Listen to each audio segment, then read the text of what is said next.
ഏവർക്കും എൻ്റെ പുതിയ വ്ളോഗിലേക്ക് സ്വാഗതം. ഞാനിന്ന് നിങ്ങളെ പരിചയപ്പെടുത്താൻ പോകുന്നത് റൊമായുടെ ഒരു ഇലക്ട്രിക് സ്കൂട്ടറാണ്. വെസ്പ മോഡൽ ഒരു ഇലക്ട്രിക് സ്കൂട്ടറാണിത്. MIU എന്നാണ് ഈ മോഡലിൻ്റെ പേര്. ഈ ഇലക്ട്രിക് സ്കൂട്ടർ ഓടിക്കുന്നതിനായിട്ട് ലൈസൻസോ RTO രജിസ്ട്രേഷനോ ആവശ്യമില്ല. ഒരു സൈക്കിൾ വാങ്ങി എങ്ങനെ ഉപയോഗിക്കുന്നു ആ രീതിയിൽ നമുക്ക് ഈ വണ്ടി ഉപയോഗിക്കാവുന്നതാണ്. ഈ വാഹനം ഉപയോഗിക്കുവാൻ വളരെ എളുപ്പമാണ്. കീ ഇട്ട ശേഷം വലത്തേക്ക് തിരിച്ചാൽ ഉടൻ വണ്ടി മൂവ് ചെയ്യുവാൻ സജ്ജമാണ്. ഈ കാണുന്നത് പോലെ തന്നെ ഒരു ഡിജിറ്റൽ ഡിസ്പ്ലേ ആണ് കമ്പനി നമുക്ക് നൽകിയിരിക്കുന്നത്. ആ ഡിസ്പ്ലേയിൽ സ്പീഡോമീറ്റർ, ബാറ്ററിയുടെ പെർസെൻറ്റേജ് ബാറായിട്ട് നൽകിയിരിക്കുന്നു. അതുപോലെ തന്നെ ഓഡോമീറ്റർ, RPM മീറ്റർ തുടങ്ങിയവയാണ് ഉള്ളത്. റൊമായുടെ തന്നെ മറ്റു ചില മോഡലുകളിൽ 3 ഗിയറുകൾ കാണാൻ സാധിക്കും. പക്ഷേ ഈ മോഡലിൽ ഒറ്റ ഗിയർ മാത്രമേ കമ്പനി നൽകിയിട്ടുള്ളൂ. ആയതിനാൽ ഗിയർ എന്ന ഭാഗത്ത് 0 എന്ന് തന്നെയായിരിക്കും എപ്പോഴും ഡിസ്പ്ലേ ചെയ്തിരിക്കുക.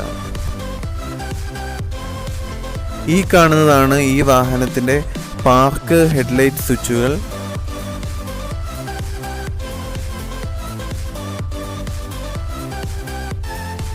ഈ വാഹനത്തിന് സെൽഫ് സ്റ്റാർട്ടോ എൻജിൻ സ്വിച്ചോ ഇല്ല. ആയതിനാൽ സെൽഫ് സ്റ്റാർട്ട് ബട്ടൺ ഹോൺ തന്നെയായിട്ടാണ് ഉപയോഗിക്കുന്നത്. 2 ഹോണുകളുണ്ട്, ഒന്ന് ലെഫ്റ്റ് സൈഡിലും ഒന്ന് റൈറ്റ് സൈഡിലും. ഈ കാണുന്നതാണ് ഈ വാഹനത്തിൻ്റെ ഇൻഡിക്കേറ്റർ സ്വിച്ചുകൾ.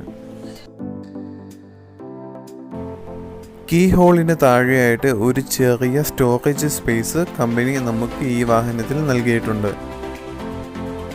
പേപ്പറുകളോ മറ്റ് ചെറിയ സാധനങ്ങളോ 5.5 ഇഞ്ചിന് താഴെയുള്ള മൊബൈലുകളും ഇതിൽ സ്റ്റോർ ചെയ്യാൻ സാധിക്കും.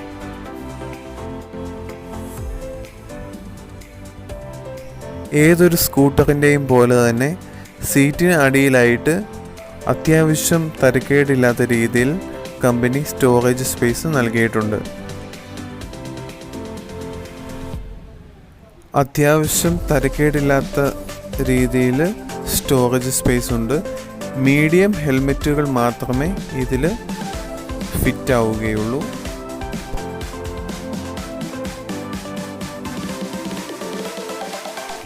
സീറ്റിനടിയിലായിട്ട് ഒരു മെയിൻ സ്വിച്ച് കാണുവാൻ സാധിക്കും.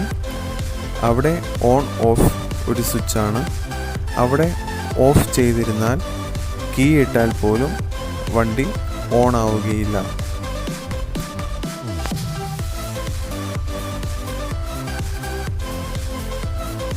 ഈ വാഹനത്തിൻ്റെ ഫ്രണ്ടിൽ അലോയ് വീലും കൂടാതെ ഡിസ്ക് ബ്രേക്കുമാണ്. ഇതിൻ്റെ ബാക്ക് വീല് ഡ്രമ്മാണ്. ആ ഡ്രമ്മിനുള്ളിലാണ് ഈ വാഹനത്തിൻ്റെ മോട്ടോർ ഘടിപ്പിച്ചിരിക്കുന്നത്. ഈ വാഹനത്തിൻ്റെ ബാക്ക് വീല് ഡിസ്ക് ബ്രേക്ക് അല്ല. വാഹനത്തിൻ്റെ കീ ഓൺ ആക്കിയ ശേഷം ആക്സിലേറ്റർ പയ്യെ കൊടുത്തു കഴിഞ്ഞാൽ ഉടൻ വണ്ടി ഫ്രണ്ടിലേക്ക് മൂവ് ചെയ്യുവാൻ തുടങ്ങും. 80 കിലോയിൽ താഴെയുള്ള ഒരു വ്യക്തിയാണ് ഈ വാഹനം ഓടിക്കുന്നതെങ്കിൽ ഏത് കയറ്റവും ഈ വാഹനം വലിച്ചുകൊണ്ട് പോകുന്നതാണ്.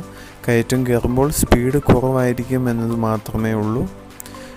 നിരപ്പായിട്ടുള്ള ഒരു റോഡിലൂടെയാണെങ്കിൽ 2 പേരെയും വെച്ചുകൊണ്ട് ഈ വാഹനം നിസ്സംശയം ഓടിക്കുവാൻ സാധിക്കും. ഈ വാഹനത്തിൻ്റെ മാക്സിമം വേഗത എന്ന് പറയുന്നത് 40 km/h ആണ്. ഈ വാഹനം 0 to 100 ഫുൾ ചാർജ് ആകുവാൻ എടുക്കുന്ന സമയം 6 തൊട്ട് 7 മണിക്കൂർ വരെയാണ്. ഒറ്റ ഫുൾ ചാർജിൽ 50 തൊട്ട് 60 കിലോമീറ്റർ വരെ സഞ്ചരിക്കാൻ സാധിക്കും. 53,000 രൂപയാണ് ഈ വാഹനത്തിൻ്റെ വില.